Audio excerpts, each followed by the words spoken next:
സ്വന്തം ജനതയുടെ സമാധാനത്തെക്കാൾ പ്രധാനം ഭീകരവാദികളെ പോറ്റുന്നതാണ് എന്ന് വിശ്വസിക്കുന്ന ഒരു ഭരണകൂടം ഉണ്ടാക്കിയ വിനകൾ ഇന്ന് ലോകം മുഴുവൻ അനുഭവിക്കുകയാണ്. ഞാനിപ്പോൾ പറഞ്ഞത് അമേരിക്കയെ പറ്റിയാണോ ഇറാനെ പറ്റിയാണോ എന്ന് സംശയമുള്ളവർ ഉണ്ടായിരിക്കാം. എന്നാൽ ഈ ഒരു വിശേഷണം അമേരിക്കയ്ക്കും ഇറാനും ഒരുപോലെ ചേരുന്നതാണ് എന്നതാണ് വാസ്തവം. അന്ന് സോവിയറ്റ് യൂണിയനെ നേരിടാൻ അഫ്ഗാനിസ്ഥാനിലും പാകിസ്ഥാനിലും തീവ്രവാദ ശക്തികൾക്ക് ഫണ്ടിംഗ് നൽകി വളർത്തിയ അമേരിക്കയ്ക്കും ഇന്ന് ഇസ്രയേലിനെ നേരിടാൻ ഹൂത്തികളെയും ഹിസ്ബുള്ളയും ചെല്ലും ചെലവും കൊടുത്ത് വളർത്തുന്ന ഇറാനും തമ്മിൽ വലിയ അന്തരമൊന്നുമില്ല.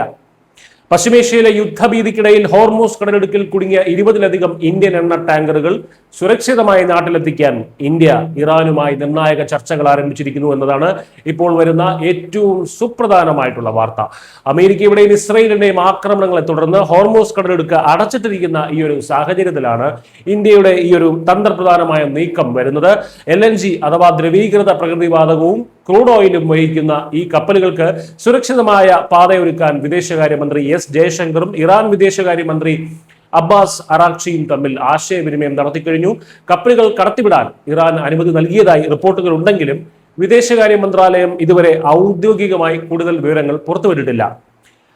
ഇവിടെ നമ്മൾ മനസ്സിലാക്കേണ്ട ഒരു പ്രധാന യാഥാർത്ഥ്യമുണ്ട്. പലരും തെറ്റിദ്ധരിച്ചിരിക്കുന്നത് പോലെ ഹോർമൂസ് കടലിടുക്ക് ഇറാന്റെ മാത്രം സ്വന്തം വകയൊന്നുമല്ല. ഇറാനും ഒമാനും അതിർത്തി പങ്കിടുന്ന ഈ അന്താരാഷ്ട്ര ജലപാതയിൽ ഇരു രാജ്യങ്ങൾക്കും തുല്യ അവകാശമാണുള്ളത് എന്ന് മനസ്സിലാക്കണം. എന്നാൽ തങ്ങളുടെ സൈനിക ബലം ഉപയോഗിച്ച് IRGC ഈ കടലിടുക്കിനെ ലോകത്തെ ഭയപ്പെടുത്താനുള്ള ഒരു ആയുധമാക്കി മാറ്റിയിരിക്കുകയാണ് നിലവിൽ.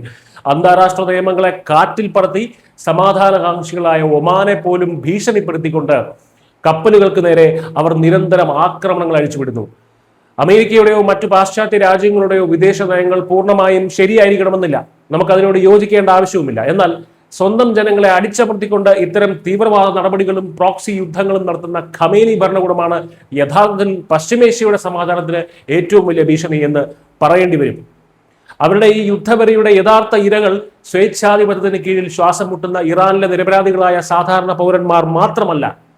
മതമൗലികവാദവും തീവ്രവാദവും ഒക്കെ വിട്ടിട്ട് അമേരിക്കയും മറ്റു പാശ്ചാത്യ രാജ്യങ്ങളുമായി മികച്ച നയതന്ത്ര ബന്ധവും കച്ചവട താല്പര്യങ്ങളുമായി വളർന്നു വരുന്ന ഗൾഫ് രാഷ്ട്രങ്ങൾ കൂടി IRGCയുടെ ഇരകളാണ്. IRGC ഭരണകൂടത്തിനെ പിഴുതെറിയാൻ ഒരുപക്ഷെ അമേരിക്കയ്ക്കും ഇസ്രയേലിനും സാധിച്ചില്ല എന്നുണ്ടെങ്കിൽ ഗൾഫ് രാഷ്ട്രങ്ങൾ എന്നേക്കുമായി ഇറാന്റെ അണ്ടറിലാകും. അത്തരത്തിലൊരു പവർ ഷിഫ്റ്റ് അവിടെ കൊണ്ടുവരാനാണ് ഇറാൻ ഇപ്പോൾ ശ്രമിച്ചുകൊണ്ടിരിക്കുന്നത്. എന്തൊക്കെ തന്നെ ആയാലും ഈ ആഗോള പ്രതിസന്ധിക്കിടയിലും ഇന്ത്യക്കാർക്ക് ആശ്വസിക്കാൻ വകയുണ്ട് എന്നുള്ളതാണ് ഒരു സന്തോഷ വാർത്ത. രാജ്യത്ത് യാതൊരുവിധ ഇന്ധനക്ഷാമവും ഉണ്ടാകില്ല എന്ന് ഊർജ്ജ മന്ത്രി ഹർദീപ് സിംഗ് പുരി പാർലമെന്റിൽ ഉറപ്പു നൽകി കഴിഞ്ഞു. പ്രതിസന്ധിക്ക് മുൻപ് ഇന്ത്യയുടെ ക്രൂഡ് ഇറക്കുമതിയുടെ 45% ഹോർമൂസ് വഴി ആയിരുന്നുവെങ്കിൽ ഇപ്പോൾ ഹോർമൂസ് ഇതര രാജ്യങ്ങളിൽ നിന്നുള്ള ഇറക്കുമതി 70% വർദ്ധിപ്പിക്കാൻ രാജ്യത്തിന് സാധിച്ചു, ഇന്ത്യക്ക് സാധിച്ചു എന്നുള്ളതാണ് സന്തോഷ വാർത്ത.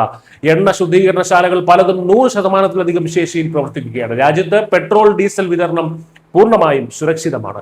ചുരുക്കത്തിൽ വിദഗ്ധമായ നയതന്ത്രത്തിലൂടെ ഇന്ത്യ തങ്ങളുടെ ഊർജ്ജ സുരക്ഷയും കപ്പലുകളുടെ സുരക്ഷയും ഉറപ്പുവരുത്തുകയാണ്. എന്നാൽ മറുഭാഗത്ത് അയൽ രാജ്യങ്ങളെ ഭീഷണിപ്പെടുത്തി അന്താരാഷ്ട്ര ജലപാതകൾ കയ്യേറുകയും ജനങ്ങളുടെ ജീവനേക്കാൾ തീവ്രവാദ ഗ്രൂപ്പുകൾക്ക് പ്രാധാന്യം നൽകുകയും ചെയ്യുന്ന ഒരു ഭരണകൂടത്തിന്റെ പിടിയിൽപ്പെട്ട് ഇറാൻ വലിയൊരു തകർച്ചയെ നേരിടുന്നു. ഇന്ത്യയുടെ വിദേശ നയം നമ്മുടെ കരുത്താകുമ്പോൾ ഇറാന്റെ ഭരണകൂടത്തിന്റെ തീവ്ര നിലപാടുകൾ അവരുടെ ജനതയ്ക്ക് തന്നെ ശാപമായി മാറുന്ന കാഴ്ചയാണ് നമ്മൾ കാണുന്നത്. News desk.